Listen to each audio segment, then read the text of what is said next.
तो hello guys, आज हम पढ़ेंगे डायरेक्ट और इनडायरेक्ट। तो first question, she said you may need my help. तो इसका क्या उत्तर होगा? तो शी सैड का है तो सैड से बनेगा टोल्ड, सैड से बनेगा सैड या टोल्ड मी। तो इसके अंदर देखो, हम बनाएंगे इसको टोल्ड मी दैट, और मे का बन जाएगा माइट, और माई का बनेगा शी सैड टू मी, है ना। और आई चेंज होता है फर्स्ट के हिसाब से, तो माई का बनेगा हर और हेल्प। तो इसका उत्तर हो जाएगा 4 number. The teacher sad have you submitted your form. तो इसको चेंज किस हिसाब से करेंगे? देखो, हैव आ रहा है तो वाक्य इंट्रोगेटिव है और ऑक्सिलरी वर्ब फर्स्ट आ रही है, तो इफ़ या विदर आएगा। तो इफ़ या विदर, द टीचर सैड, तो टीचर आस्क्ड होगा, है ना।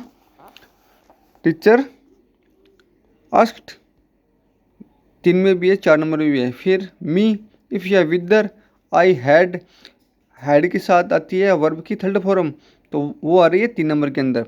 तो इसका उत्तर हो जाएगा 3 नंबर। Choose the correct report form. She said don't wait for me after 7। तो ये है इम्पेरेटिव वाक्य। तो she said, she told me, है ना। शी टोल्ड मी इम्पेरेटिव है, तो डोंट का बन जाएगा not to wait for me, change होता है फर्स्ट के हिसाब से, तो हर आफ्टर 7। तो इसका उत्तर हो जाएगा 1 नंबर। Ravi said I post the letter, I post the letter. Ravi said that, Ravi said that, ये किसके अंदर आ रहा है? रवि सैड दैट आ रहा है, तो इसका उत्तर हो जाएगा 1 नंबर। और ये आया हुआ है RPCLDC एग्जाम के अंदर। सारे क्वेश्चन कोई ना कोई एग्जाम में आए हुए हैं, तो आपको ध्यानपूर्वक पढ़ना है और अपनी जांच करनी है। आई आस्क्ड गीता, तो देखो आस्क्ड आ रहा है तो मतलब ये वाक्य इंट्रोगेटिव में बनेगा, है ना। तो आई आस्क्ड गीता, कैन आ रहा है पहले, तो इफ़ या विदर का यूज करेंगे हम। तो विदर सिर्फ एक के अंदर आ रहा है, 2 नंबर के अंदर ना, कि आई आस्क्ड गीता विदर, कैन का कुड हो जाएगा ना, राइड यू का गीता है, तो क्या बनेगा? यू का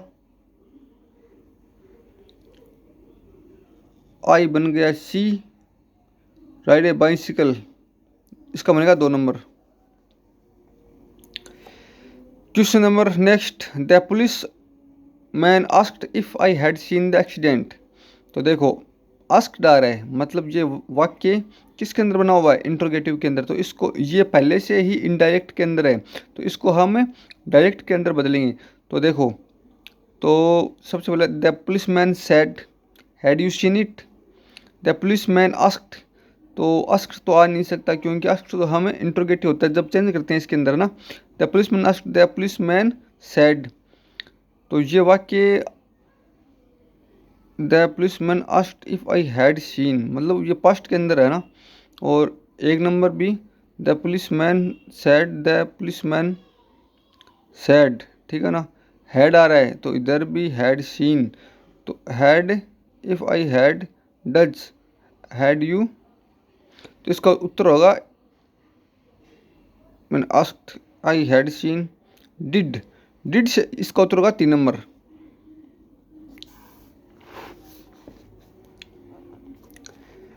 which of the following sentence is indirect is not correct. अब देखो जी, जो वाक्य बना है इनडायरेक्ट के अंदर वो गलत है, वो हमें जांच करना है। ही सेड दैट, सेड के बाद में दैट आता है। ही lived many years in China, ये सही है। ही एक्सक्लेम्ड सैडली, सोरोली, जॉयली, है ना, जॉयफुल। दैट के बाद में ही वाज अंडर, ये भी सही है। The policeman inquired of the man where. अब देखो, यदि सेंटेंस के अंदर वेयर, देयर, वाई, वाट ये आ जाए तो उसके बाद हेल्पिंग वर्ब नहीं आती, उसके बाद क्या आता है? सब्जेक्ट आता है। सब्जेक्ट के बाद हेल्पिंग वर्ब आती है, क्योंकि डायरेक्ट से इनडायरेक्ट अंदर जब हम बनाते हैं तो उसको क्वेश्चन में नहीं बनाते हैं, उसको एक सेंटेंस बनाते हैं, सिंपल सेंटेंस। तो इसका उत्तर होगा 3 नंबर। Change to indirect speech. Leela will say Ravi has gone. अब देखो, रवि हैज़ गॉन, लीला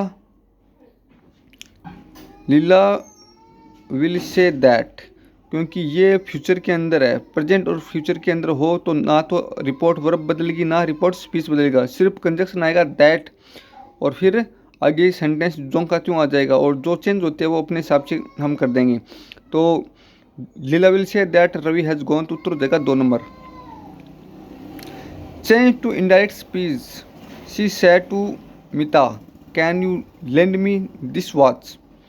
अब देखो शी सेड टू मिता रहे तो she told Mita, she told to Mita, और कैन आ रहा है तो इफ़ आ जाएगा, इफ़ या विद आएगा, कैन यू बदलेगा मिता के हिसाब से तो सी आ जाएगा, तो फिर कैन भी आना चाहिए था, फिर कैन का कुड आना चाहिए था ना, कैन का कुड आ रहा है 2 और 1 और 2 नंबर के अंदर। सी अष्टमिता, सी अष्टमिता ना, तो इसका उत्तर होगा 2 number. The student will say I can't do this questions, the student will say, तो ये है फ्यूचर के अंदर, तो फ्यूचर के तो the student will say that I का आ जाएगा, आई किस हिसाब से बदलेगा सब्जेक्ट के अनुसार से, तो the student will say that he can't do this का दैट क्वेश्चंस, तो देखो इसका उत्तर हो जाएगा 2 नंबर, क्योंकि विल है, विल का विल ही रहेगा ना कि सेज में आएगा ना, तो विल का विल आएगा, तो उत्तर नंबर 2 हो जाएगा इसका। Choose the correct alternative in reported speech, he said to his officer let me go home, she said to his, तो सी टोल्ड हिज ऑफिसर, ये क्या है लेट के अंदर है, तो लेट के अंदर ये ऑर्डर्ड आएगा है ना, ऑर्डर्ड आएगा, he ordered his officer let me go home, 3 नंबर आएगा इसका, अबे भाई 2 नंबर आएगा। He requested his officer to let him go home, sorry मैं भी भूल जाता हूँ कभी कभार। Bring me an elephant with an golden tusk the witch told her minion, तो इसका क्या होगा, तो इसका हो जाएगा the witch ordered her minion to bring her an elephant with, तो इसका हो जाएगा 3 नंबर, क्योंकि ये वाक्य इम्पेरेटिव के अंदर है ना। लास्ट क्वेश्चन लगाएंगे क्योंकि वीडियो फिर बहुत ज़्यादा बड़ा हो जाएगा। The saint chanted God is great, the indirect speech of the sentence is, तो इसको इनडायरेक्ट के अंदर बदलना है, तो God is great, the saint chanted that, और ये गॉड है जो शाश्वत है तो चेंज नहीं होगा टेंस इसका, द सेंट, तो इसको दे उत्तर number 1। The ministry will have instruct the security agency, तो देखो विल हैव आ रहा है ना, the ministry will have insecure the security agency, the अब इसका जगह विल हैव आ रहा है, तो will the security agency will have been,